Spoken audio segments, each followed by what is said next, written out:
First of all, congratulations to all three of you. I love this show.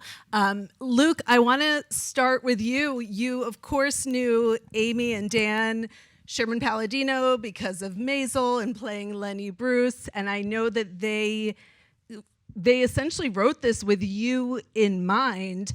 First of all, how's that for pressure? And second of all, how was this character of Jack described to you?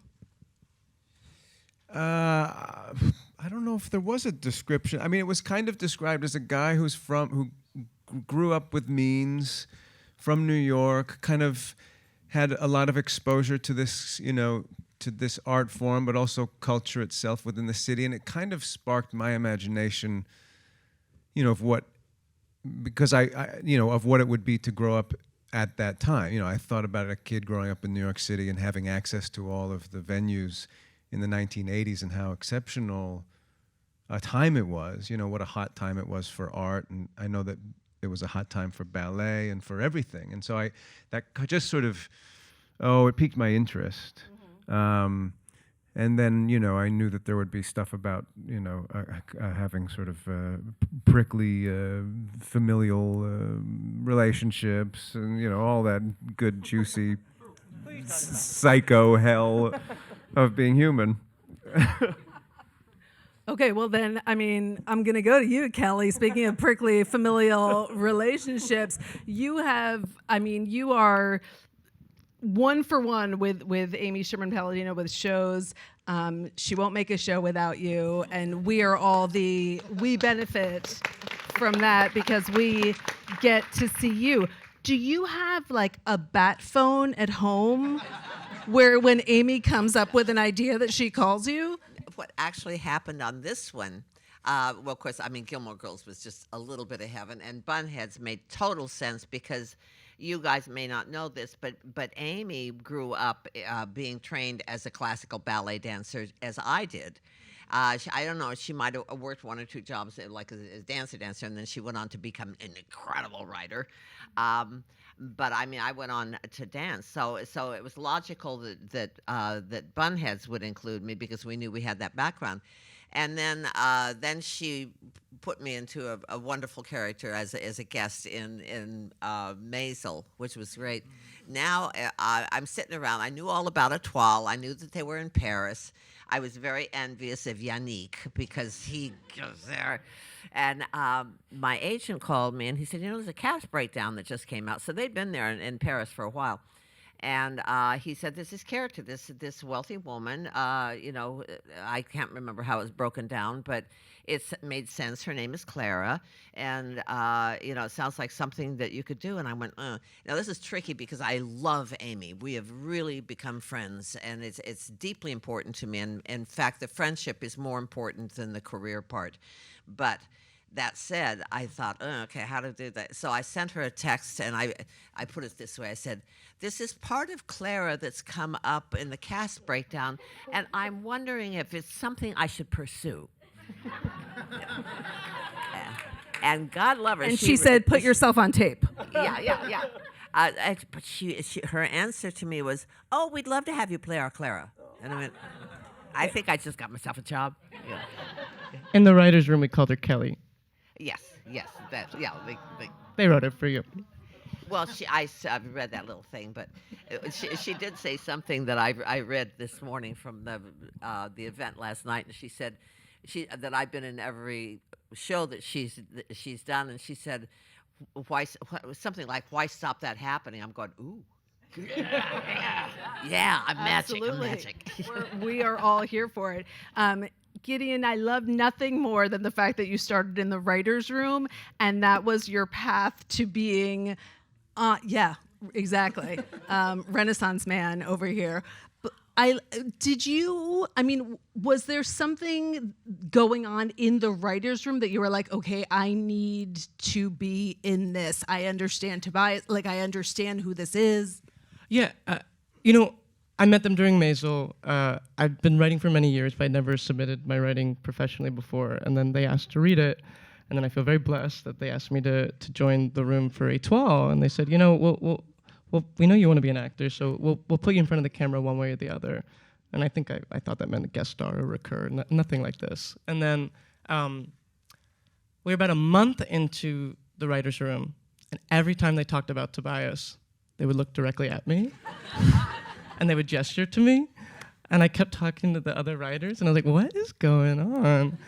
And then they brought me into their office, and they said, hey, we realize that we've been building this part on you. We're sorry we keep looking at you. Would you like to come to Paris with us? But I will say, when they gave us the character breakdown, that we did that before we started writing The Room, because they'd already sort of fleshed out the first 2 episodes. I saw Tobias, and I honed in. It felt kismet. Did every other writer then want a role? Isaac Oliver was always gunning for the female archivist, Diane. He didn't get it. Since all 3 of you have worked with the Palladinos, I'm curious what it's like as actors to have that kind of connection and to work a second or a third or a fourth time with writers and directors that you've been with before. Does it make the acting part different? Is it easier? Do you feel like it goes to a deeper place more quickly?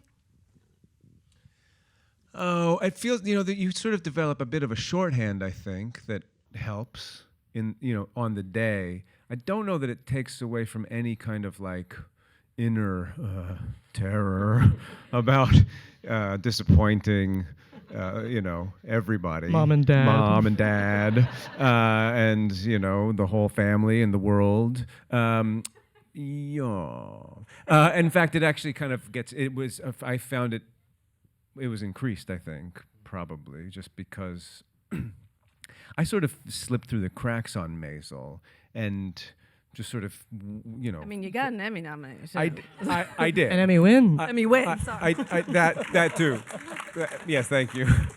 But I slipped through. I did slip. I slipped on an Emmy. But with this, it felt, because it was immediate. It was, I knew from the outset that we were doing. It just felt the pressure was on a little more. So when we got to shooting, there was the first few days, I just was worried that they hated me, and but they sort of reassured me by making some eye contact and then said get back to work. But you do develop a shorthand for sure. I think in the beginning, it was interesting being in the room for so long, and it was all cerebral, and it was an idea. And then I remember when Ivan, who plays Gaban, came in to read for Gaban, and I was reading off of him for chemistry reads, and it was the first time they heard Tobias out loud. And it was about him, obviously, but my heart was racing too, because you want them to have made the right decision. That being said, the further you get in, that goes away, and it does actually feel like family, and especially with it's not only the actors that they reuse, but it's the crew that they reuse and the creatives that they reuse. It is it's truly an ensemble, and it's the closest to theater I've ever experienced in that way, and it's really very rewarding. Yeah. I mean, Kelly, at this point, Dan, I imagine, and Amy can open their mouths and you know exactly what they're thinking. I don't really, but I can follow. Yeah, it's really hard because especially Amy. I mean, she's one of the brightest people I've ever met, and I'm going, how did she gather this stuff? I mean, she has history and current events and popular singers and somebody's philosophy all at once in one scene. I'm going, how does that mind grasp that much? But they're an incredible writing team, and I didn't realize that it's not in this episode because I don't come in until episode 3, but that Dan wrote 2 of the episodes that I did, and this is a really quirky character. I really, really love her because she's, well, you'll see. Yeah, I'm just so comfortable with them. It's been 25 years that I've known them, and it's grown stronger and stronger. And the respect I have for them, the love I have for them, just the brilliance of the writing, and the writing is good. And we all know good writing and not so good writing. And when you get a chance to do it, you do it, and it's just it's a little bit of heaven. It's terrific. There's a line, I jotted it down in this episode that I love so much, is when Cheyenne says when Jack asks her, says something about how wonderful her dancing is and how it's like, a piece of heaven. And she said, "It's who I am. There is no choice." And I love that line, and it speaks so much to what this show is about for me. And I was wondering, and I know, Kelly, you're a dancer. A dancer dances. That's right. I'm going to quote a chorus line because 50-year anniversary right here. But I know the two of you took ballet classes, and I was curious I think, Luke, you said something in an interview once that I thought was so interesting about how even though your character doesn't dance, you wanted to understand what it is, like how dancers look at bodies or movement.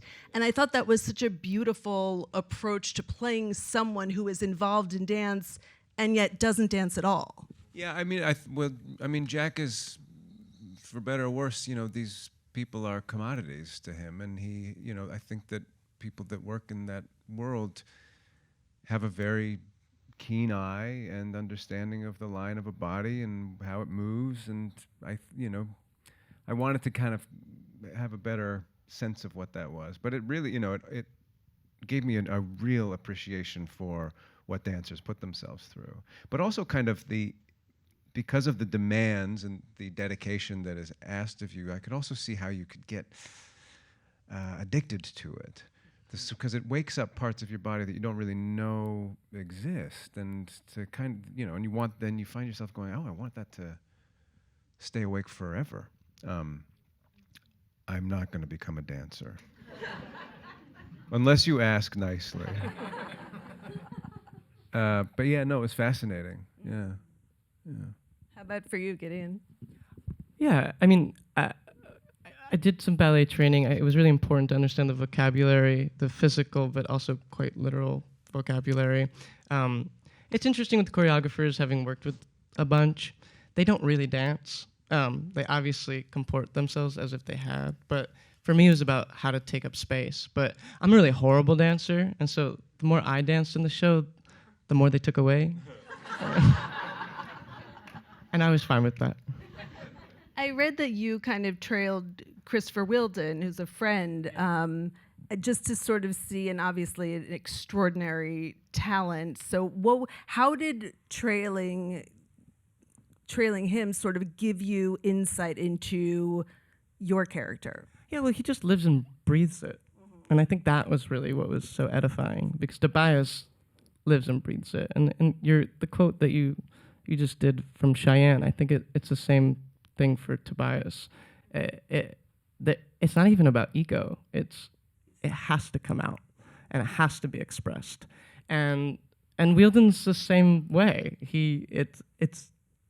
There's nothing else in the world that he would be doing in this very moment. And I think that's true of all artists.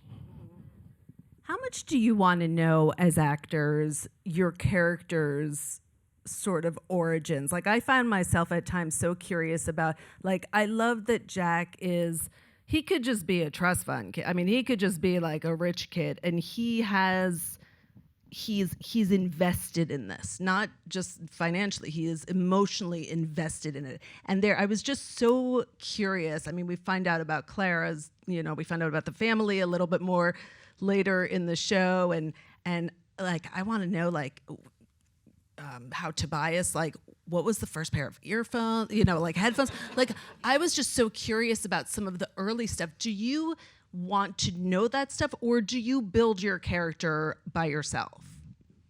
There's not a lot of conversation about the past with Amy and Dan, whether it's about a story or personally. But I do find that stuff it reveals itself in the writing in a way that, all of the kind of, like, backstory work that I did, it's sort of a lot of it really aligned with, as we kind of learned more about these characters, it sort of aligned with my imaginings about this guy. So it sort of had this sort of, it has a synchronicity. It reveals itself through the doing. I'd love to know as much as I could. But you also have to be open to the idea that it's going to change as the season progresses, because that's TV. It's always in flux. Yeah, I mean, I think you said it really well. It's like I mean, you have one of the writers here. You could just ask. Yeah, sure. I mean, I will be honest. I do feel lucky that I have been privy to. I know a lot more about your character than I'm gonna let you know about. Did you know that I like character? I'm serious.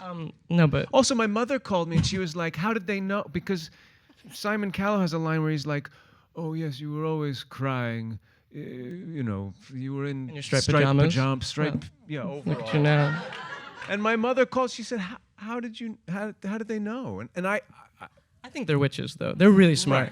They really are, and you can see in their writing. There's something really psychologically potent and alive in their writing. I never in all of their cried, by the shows. way. Sure. But Luke's right. I mean, it's like when you prepare for a scene, you have an idea of where it's going to go, but then you have to let it go and let it be what it is. And that's the same thing with research. Yeah. Kelly, does reading Amy and Dan's dialogue, that really just sort of super fast, like legendarily long scripts because they pack so many words into it, does that get easier 25 years later?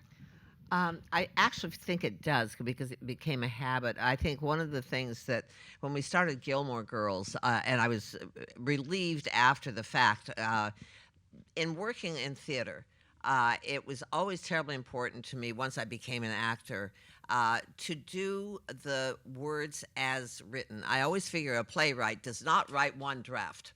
And or two, they go over it, and every comma and everything. I mean, everything's been worked over and over and over. It's my job. I've always said to people, the playwright is the architect. I am the builder.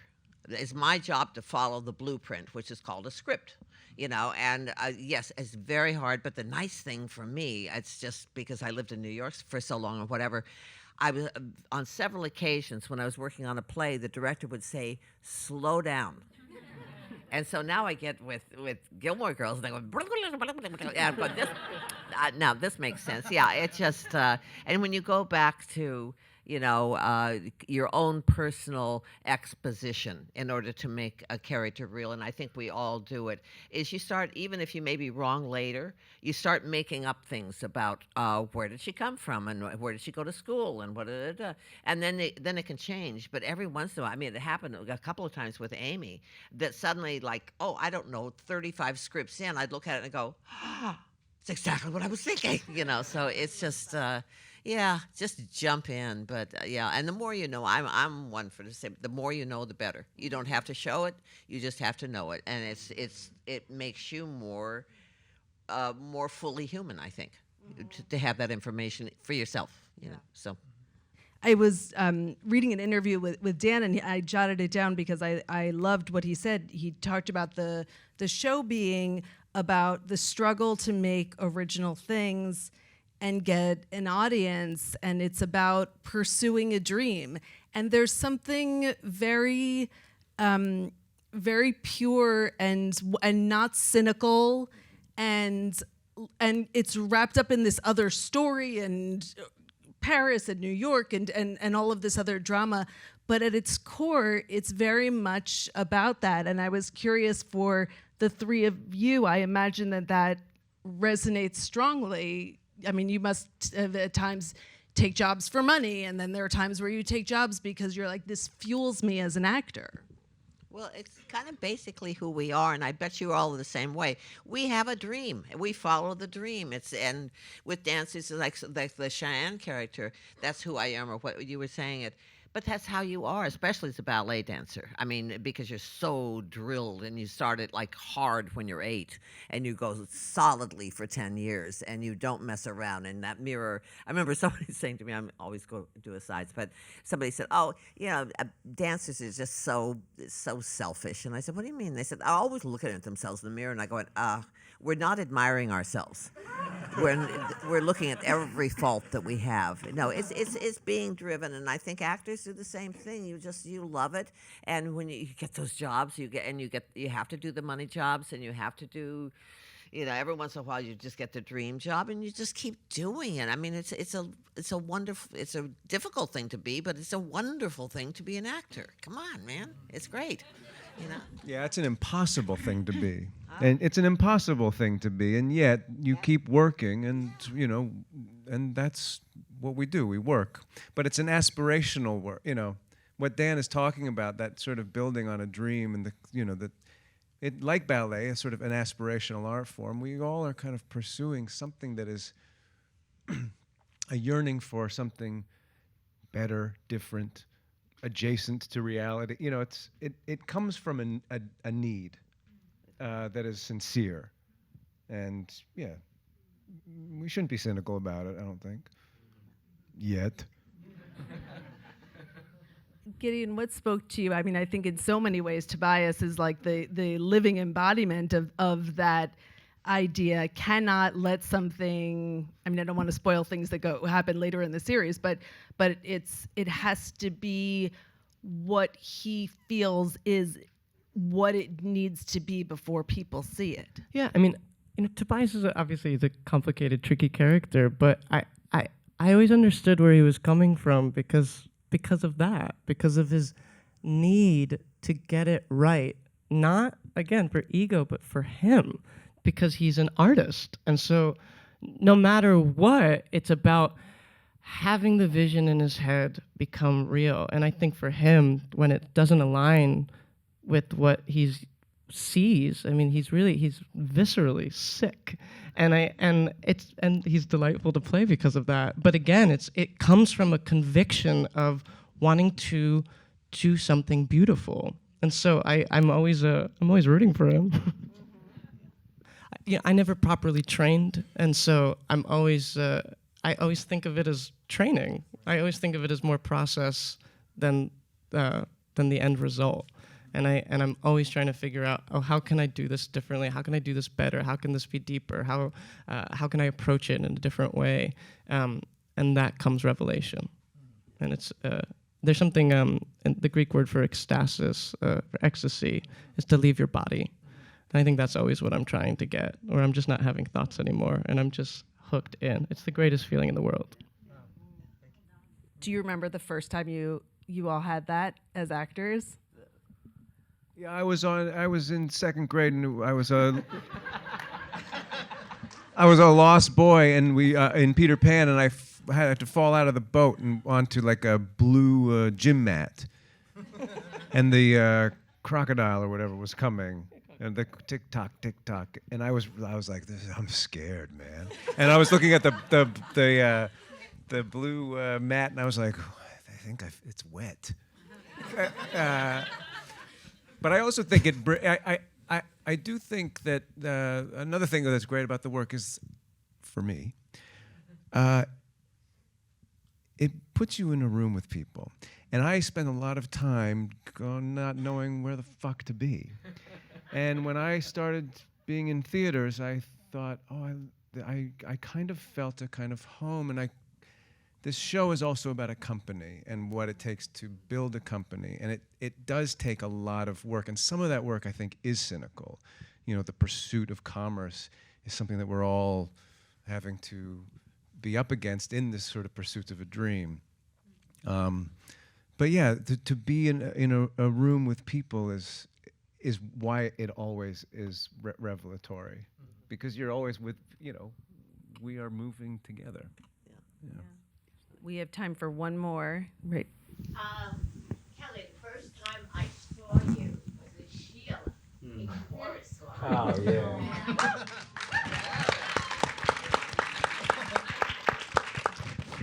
What a show, and I will never forget you,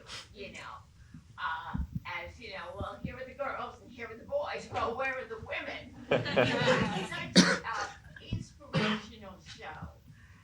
And of that, you captured the world, all of you. I've been in that world, and it was so incredible. All of you were just like little nuances, the little looks in the mirror, and that toughness on yourself.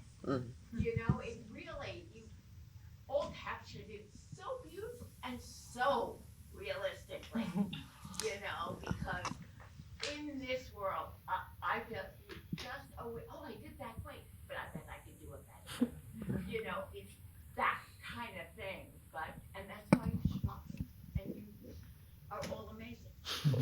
Thank you.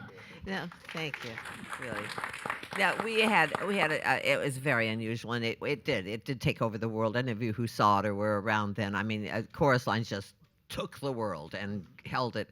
But we had 15 weeks of rehearsal. We started as a workshop, then we went into rehearsal, and I mean, 15 weeks. What do you get in most shows? You get like 4 weeks. A really good one is 5 weeks, but a lot of them are 3.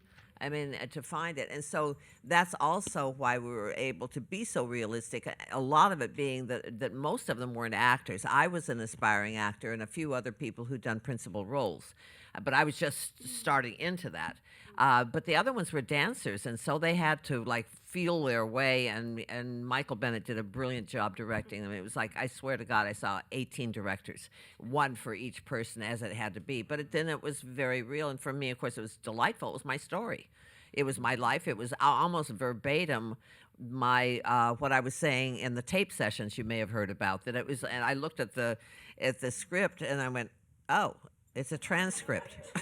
I think I know where she's going with this, and it was great. I mean, come on, that's what opened the door for me. I mean, a Tony nomination, and then I won, and hello, not bad. Yeah, thank you. I still have it. Now that's truly what opened the door for me. Was because Hollywood wasn't too interested in New York actors. It's like, who are you?